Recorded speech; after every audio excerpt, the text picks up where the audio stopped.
ጊዜ በላይ አሁን ላይ ባልኳችሁ ልክ እጅግ በጣም የከፋ ሁኔታ ነው የገጠመን ያለው። ስለዚህ ከጦርነት የተረፈው እንደውም በረሃብ ለመግደል እንዳልኳችሁ ግብአት በዚህ አመት በከፍተኛው ብር ጨምሮ እንኳን ያን መታወቂያ ያለሰ አይሰጠውም ተብሎ ስለዚህ ያለና አማራጭ በቀጠናችን ያለውን ጠላት ለአንድና ለመጨረሻ ጊዜ በክተት ማጥፋት መቻል አለብን። ይሄን ማድረግ የማንችል ከሆነ በየተራ እንሞታለን፣ በየተራ እናልቃለን። እዚህ ጋር ያለው የምታዩት በርካታ ጦር እኛ ስንወጣ እርቦን ጠምቶን ቸግሮን አይደለም ይወጣል። እንደማንኛውም ሰው በመንግስት ስራው ከ10,000 በላይ ደሞዝ ይከፈላል። ግን አማራ እየታረደ ወንድሞቻችን እያለቁ እየተገደሉ የኛ መኖር ምን ትርጉም አለው? ሌላውን የሚኖሩ እንደው ከቤታችን እኮ የጨው እንጀራ እናጣም፣ ቢቸግር እንደው ቆሎ አናጣም። ስለዚህ ትክክል አይደለም። በአንድነት አንድ ሆነን ይህን ስርዓት ማስወገድ መቻል ያለብን። በርካታ ወገኖቻችን መተከል ላይ ታችኋል።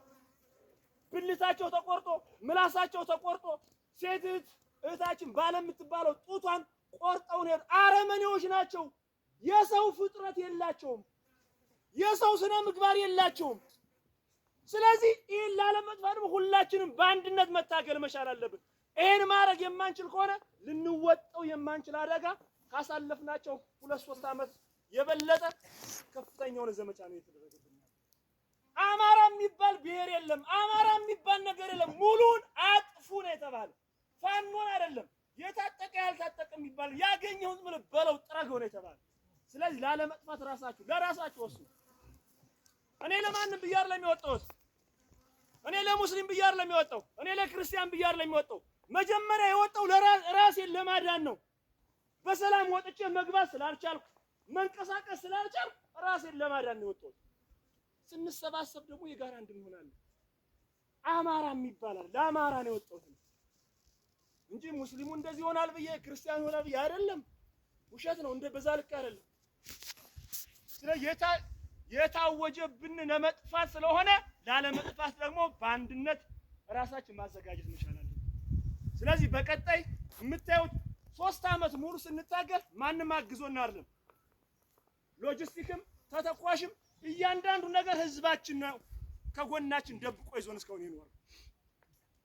እንዴት ዛሬ ላይ በርካታ ጠላት የታጠቀውን አለኝ የሚለው ብሬን፣ ስናይፐር፣ ዲሽቃ፣ ሞርተር፣ አርቢጂ ከባባድ መሳሪያዎችን በሙሉ ፋኖ ታጥቆ ይዟቸዋል።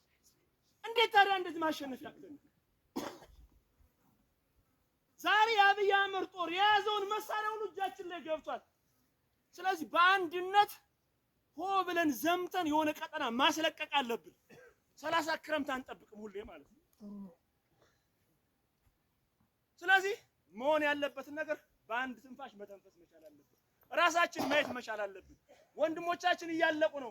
እኛ እንደሆን ለዓላማ ነው የወጣነው። ብንሞት በክብር ነው የምንሰዋ፣ ምንም ችግር ስለሌለ። እነ መንበርን እነ ጌታዬን እነ ተፈራን ብዙ ስንት ወንድሞቻችን እኮ ሰውተናል። በዚህ እንዴት ነው ዝም የምንለው? የእነሱ እውነት እርቧቸው ሰምቷቸው ወይም በቤታቸው ጎሎ አይደለም፣ ሙሉ ጥሩ ኗሪ የነበሩ ሰዎች ናቸው። ታውቋቸዋላችሁ ከኔ የበለጠ። ስለዚህ አሁንም ቢሆን አንድ ሆነን ተነቃቀን መስራት መቻል አለብን። ቀጣይ ምን ማድረግ መቻል አለብን? እንደ ህዝባዊ መድረኮች እንፈጥራለን።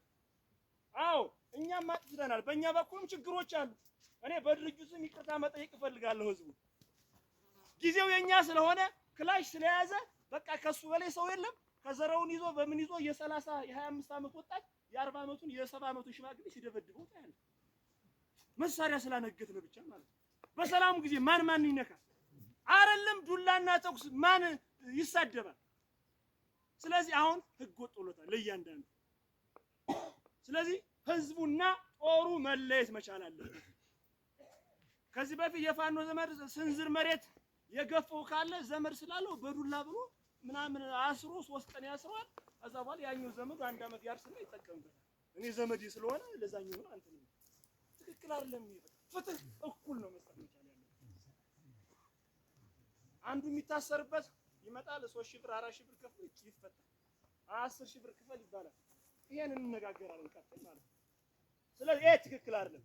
ስለዚህ ህዝባችን ሊዳኙ የሚችሉ የህዝቡ የራሱ የጊዜያዊ መንግስት በሚል ህዝቡንና ጦሩ ተዋጊን ኃይል የሚመራ የተለያየ። ከዚህ በኋላ ማንም ፋኖ ጣልቃ ገብቶ ህዝቡን ይሄን አድርግ ማለት አንችልም። ልናስተምር እንችላለን። ከዛ በዘለለ ግን የሚፈቱት ስራዎች የሚከናወኑት ቅድም ባልኳቸው አግባብ ጊዜያዊ መንግስት የራሱን የቻለ መዋቅር አለ፣ የሚመሯችሁ እናንተ። እኛ ደግሞ የተጠረነፈ ጦር አለ፣ ተዋጊ ጦር፣ እሱን ነው የምናስተዳድረው። መጡ ከማንም ቤት ይሄን አምጣ ይሄን አድርግ ማለት አይችልም። ከዚህ በኋላ እያንዳንዱ የሚሰበሰቡ ነገሮች በጊዜያዊ መንግስት ይሰበሰባል። ከዛ በኋላ የሚያስፈልገው ነገር ለድርጅቱ ለክፍለ ጦሩ ወደ እዙም በዛ መንገድ ፈሰስ የሚሆንበት እንዳይፈጠር። ስለዚህ አሁን ቀጣይ ሀብት የማሰባሰብ ስራዎች ይሰራሉ። ሁላችሁም ግልጽ እንዲሆንላችሁ ማለት ነው። ምንም የለንም እኛ የምታዩት በርካታ በክፍለ ጦርና በሻለቃ እየተቀመጠው ነው። እንግዲህ 3 ዓመት ሙሉ እናንተው ነው ያዛችሁ። እናንተ አይዟችሁ ስለሆነ እኛ ከእናንተ በፊት እንሙትላችሁ ብሎ በርካታ ሰው ተጠርንፎ ነው ያለው። ስለዚህ ይሄን ደግሞ እኛ አይዟችሁ በርቱ ብያልን ያለንን ነገር ከዚህ በፊት ለስርዓቱ ለመንግስት እንገብር የነበረው ስናደርግ የነበረውን ነገር በተሻለ መንገድ ጦራችን አንቀሳቅሰን ጦራችን አደራጅተን ካሁኑ በበለጠ መንገድ ለተሻለ ግዳጅ ማዘጋጀት መቻል አለን። ስለዚህ ከባንዳ ጋር ተያይዞ ምንም አይነት ርህራሄ የለም። ከዚህ በኋላ ምንም አይነት ማለት ቅድም ጓድ ሲያስተላልፈው በነበረው ልክ ማለት በዛ ልክ መወሰድ መቻል አለበት።